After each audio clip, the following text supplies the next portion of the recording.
Je vous invite à continuer notre culte par la lecture de deux textes. Un premier texte dans le livre des Proverbes, au chapitre 18, le verset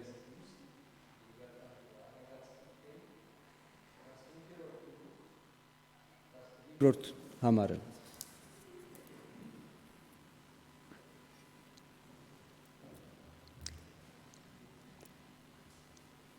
Avant la ruine, le cœur de l'homme s'élève, mais l'humilité précède la gloire.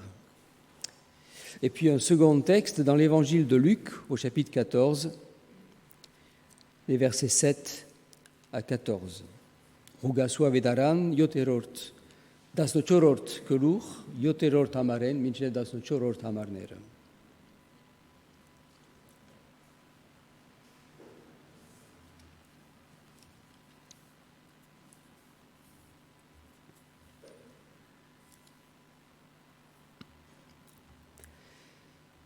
Il adressa ensuite une parabole aux conviés en voyant qu'ils choisissaient les premières places.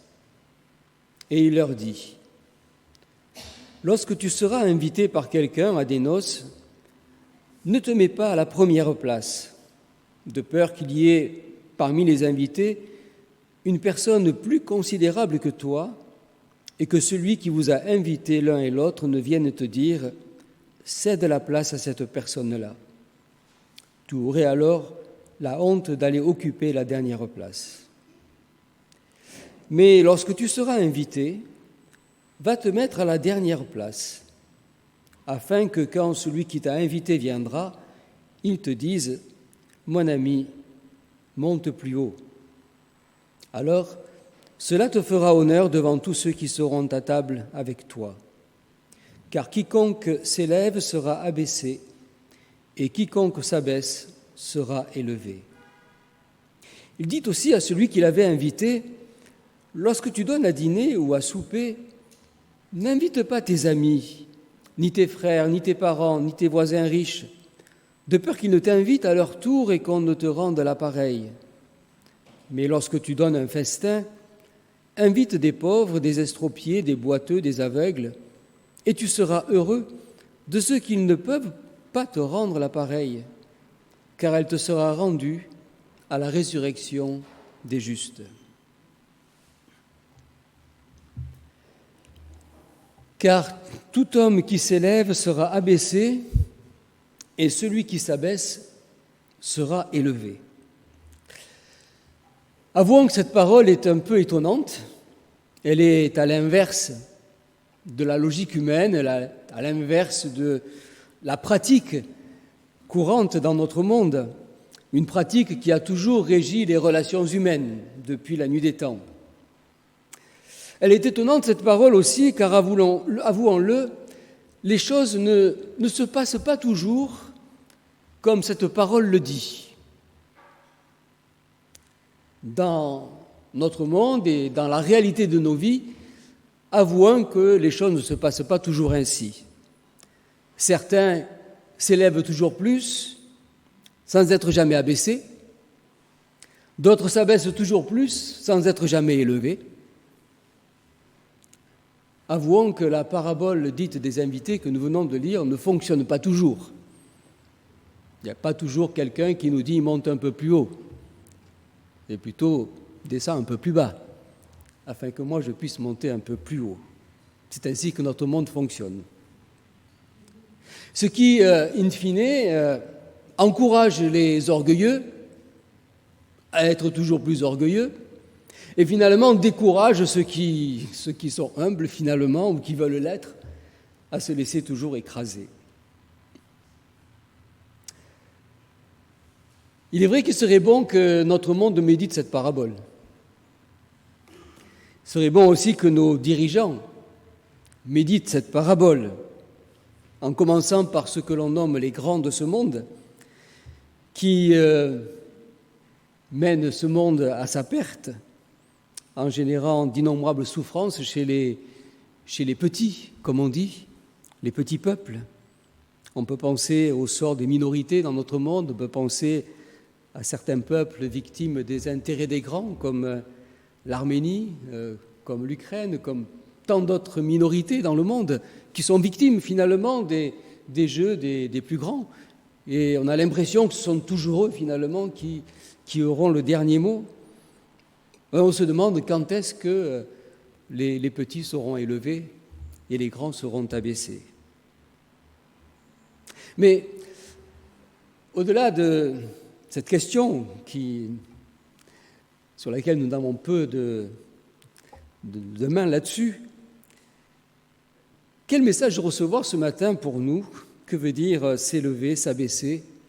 Comment comprendre pour nous en tant que chrétiens aujourd'hui, là où nous sommes, dans cette fin de vacances et dans cette rentrée qui est là devant nous, comment comprendre et vivre ce que le Seigneur dit ici? Faudrait-il sans cesse s'écraser, s'abaisser, en espérant que Dieu nous élèverait un jour? Qu'est-ce que l'humilité? C'est sur ce thème que je vous invite à méditer ce matin. L'humilité. Il choisissait les premières places. C'est ce que Jésus remarque ce jour où il se trouve avec des invités à la maison d'un chef des pharisiens. Il y a là probablement, le texte le suggère, il y a là probablement beaucoup de notables, beaucoup de gens aisés, des gens riches, probablement que des gens bien, du beau monde, comme on dit. Ce qui explique l'exhortation de Jésus qui fait suite à la parabole lorsqu'il parle justement d'inviter les pauvres. Et ici, Jésus remarque que tout ce beau monde, finalement, se bouscule pour être à la première place ou à la meilleure place.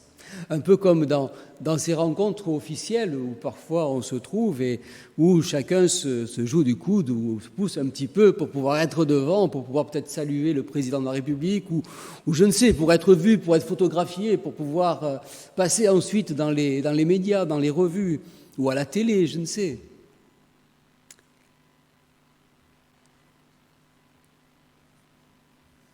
Jésus remarque cela. Est-ce qu'on peut dire que ce que Jésus remarque là est quelque chose qui est universel et qui existe depuis la nuit des temps? Ce qui veut dire que cette parabole nous questionne ce matin sur notre relation aux autres. Et en parlant de notre relation aux autres, il me semble que nous devons d'abord parler de la relation à nous-mêmes, parce que ces deux questions sont intimement liées l'une à l'autre. De l'une dépend l'autre. Quelle est la relation que j'ai à moi-même? Et c'est la relation que j'ai à moi-même qui va déterminer la relation que j'aurai avec les autres. C'est la base. C'est souvent ce qui construit notre relation aux autres. Qui sommes-nous? Bien, la bonne nouvelle de l'Évangile, c'est qu'en Jésus, nous sommes des êtres extraordinaires. C'est qu'en Jésus, nous sommes des enfants de Dieu, des enfants de Dieu Tout-Puissant.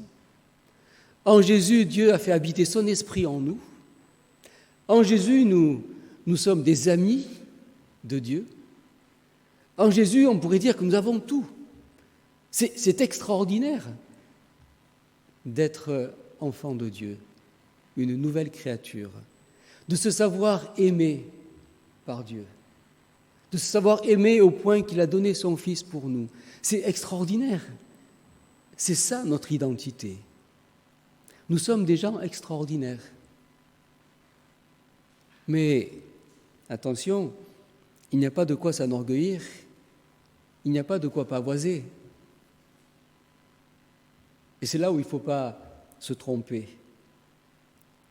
À savoir que c'est simplement par grâce que nous sommes ce que nous sommes.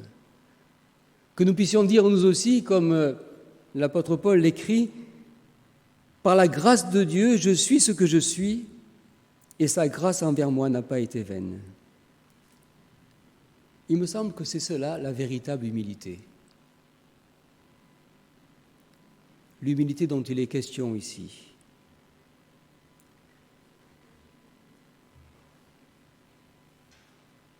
Être humble,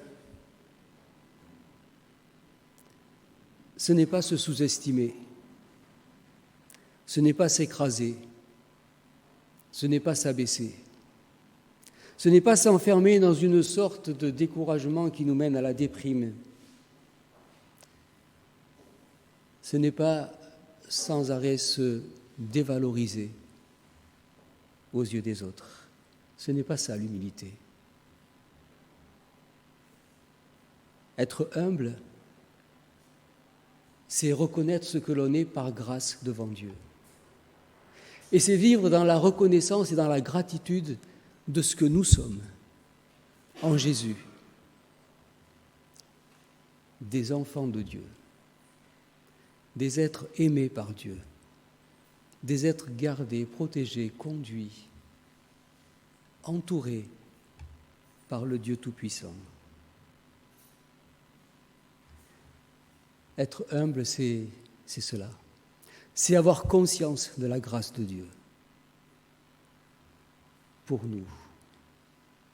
Et c'est prendre exemple aussi, bien sûr, du Seigneur lui-même, qui s'est humilié jusqu'à la mort. Et c'est à partir de là que je peux réellement construire une véritable relation avec les autres, sans essayer à me surestimer, sans essayer non plus à me sous-estimer pour jouer à l'humble. Je dois être moi-même enfant de Dieu, dans la gratitude, dans la reconnaissance de ce que Dieu a fait de moi, et pouvoir aimer les autres comme Dieu m'a aimé. L'orgueil, dit Jésus, précède la chute. Le livre des Proverbes le souligne à plusieurs reprises. L'épître de Jacques aussi, comme l'épître de Pierre aussi, répète par 2 fois cette même question. Dieu résiste aux orgueilleux, mais il fait grâce aux humbles. À l'opposé de l'humilité, nous avons l'orgueil. On pourrait dire que l'orgueil est le péché par excellence.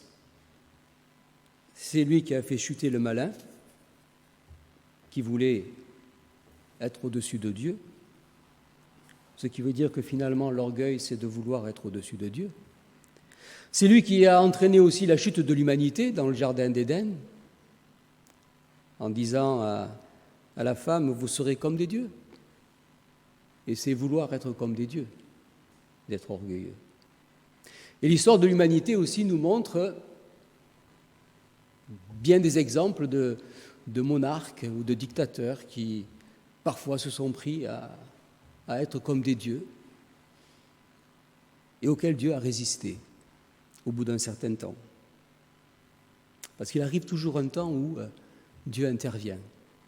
C'est le cas dans la Bible, lorsqu'on parle de Nebuchadnezzar, ce grand empereur qui se croyait un moment pour Dieu, et lorsqu'il s'est pris pour Dieu, c'est là où il est tombé. C'est le cas un peu plus loin dans l'histoire de Hérode qui pensait être un roi extraordinaire et qui pensait que c'était grâce à lui qu'il était ce qu'il était. Et le jour où il a dit, où il s'est pris pour un dieu, il est mort. C'est le cas aussi de tas d'autres dictateurs dans le monde. Je ne sais pas s'il vous arrive de méditer quelque peu la fin de vie de tous ces dictateurs. La triste fin de vie des dictateurs. Oui, Dieu résiste aux orgueilleux. L'orgueil, c'est bien finalement ce qui est en chacun de nous. Et l'orgueil se définit, je dirais, par le rejet de Dieu, le rejet de notre humanité, le rejet, le refus de nos limites, de reconnaître que nous ne sommes que des êtres humains, que des créatures de Dieu. C'est là que commence l'orgueil.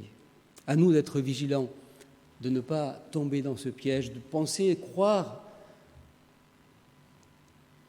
à être ce que nous sommes par nous-mêmes, sans Dieu.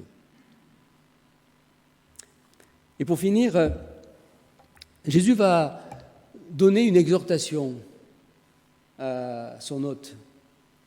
Quand tu donnes un festin, invite des pauvres. On se demande pourquoi et qu'est-ce que ça vient faire ici. Il me semble que c'est ce que Jésus suggère ici à cet homme, c'est tout simplement une façon concrète de vivre l'humilité.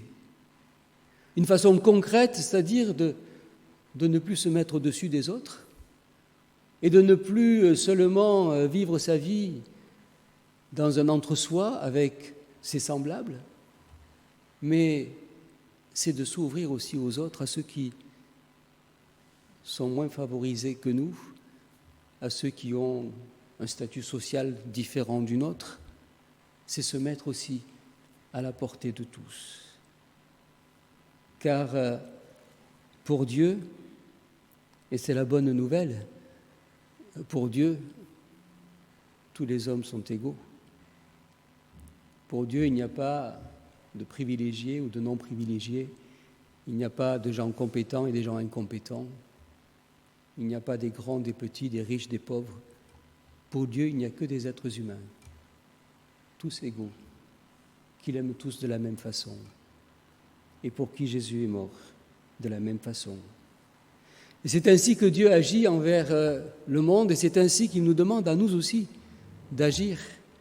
C'est la raison pour laquelle Jésus va terminer par ce propos. Cela ne veut pas dire que Jésus soit contre les rencontres amicales ou les rencontres familiales, non. Mais si ces rencontres amicales ou familiales nous enferment dans un entre-soi qui nous fait oublier ce qui se passe autour de nous, alors là, nous sommes à côté de ce que Dieu attend de nous, de notre témoignage.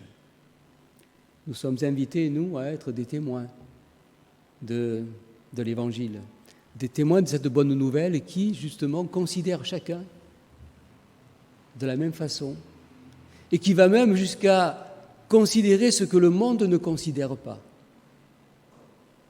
C'est cela, vivre concrètement l'humilité. À chacun de nous de l'accepter et que Dieu nous accorde la grâce d'être de celles et de ceux qui vivent cette parole. Car tout homme qui s'élève sera abaissé, et celui qui s'abaisse sera élevé. Que Dieu nous accorde la grâce de vivre dans cette humilité véritable, dans la joie, la reconnaissance, la gratitude de ce que nous sommes en Jésus, de ce que je suis en Jésus, par pure grâce. Je n'ai rien mérité, mais je suis un enfant de Dieu. Que Dieu nous accorde la grâce de nous voir comme lui nous voit. Et c'est dans la mesure où nous sommes conscients de cette belle identité qui est la nôtre que nous pourrons construire des relations justes avec ceux qui nous entourent, qu'ils soient riches, qu'ils soient pauvres, quel que soit leur statut social. Que nous soyons dans ce monde qui est régi par l'orgueil, que nous soyons des témoins de cette humilité, avec cette promesse que Dieu nous élèvera au temps convenable. Que Dieu bénisse sa parole. Amen.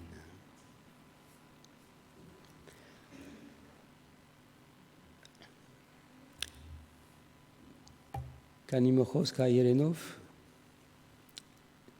միայն համարները որ գարտացինք Արագած քիրքեն գրված է թե գոդորածեն առաջ մարդուն սիրտը գբարդանա բայց парքին արջևեն խոնարհությունը գերտա Եվ նաև Ղուգասու ավետարան 14-րդ գլուխ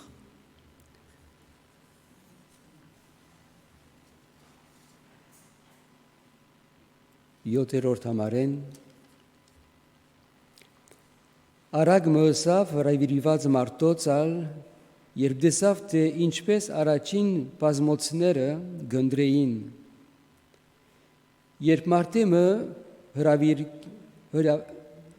արսանիքի հրավիրվիս, առաջին բազմոցին վրա մի նստիր, չլա թե կեզ մե ավելի բադվավոր մեգանալ հրավիրվածը լա անգե, և ան, որ կեզ ուզանիգա հրավիրեց կա, ու ըսե կեզի ասոր դեղ դուշ և անգե հետո ըսկսիս ամոտով հետին դեղը պրնել։ Հաբա երբ հրավիրվիս, կնա հետին դեղը նստե, որբեսի երբ կեզ հրավիրողը կա, կեզի ըսե, բարեկամ, վեր հրամե, այն ադեն կեզի ետ նստոներուն արջև կեզի պարկ գլա։ Վասնձի ամեն ով որ իր անձը գպարծացնե, բիդի խոնարի, և ով որ իր անձը գխոնարեցնե, բիդի բարձրանա։ Այս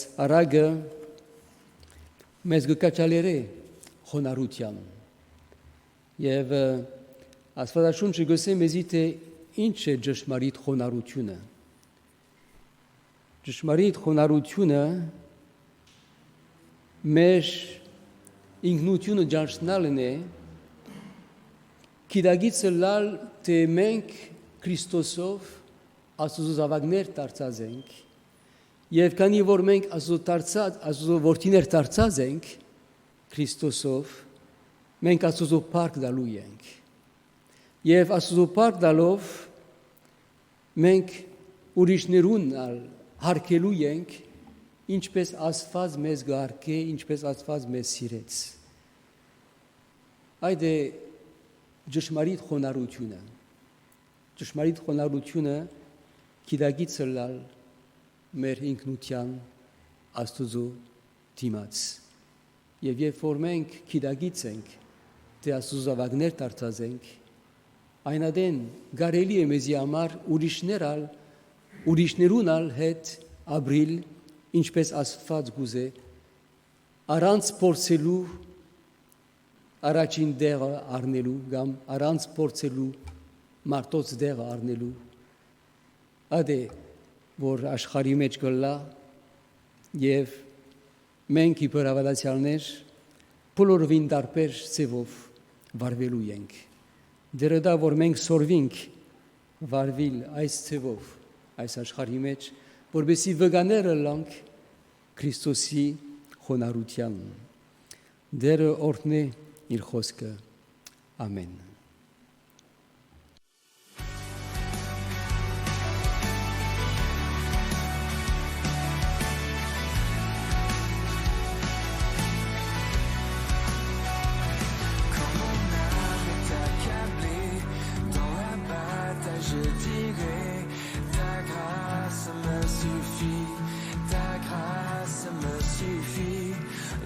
Je suis éprouvé, je ne suis pas délaissé, car toi ça me suffit, car toi ça me suffit.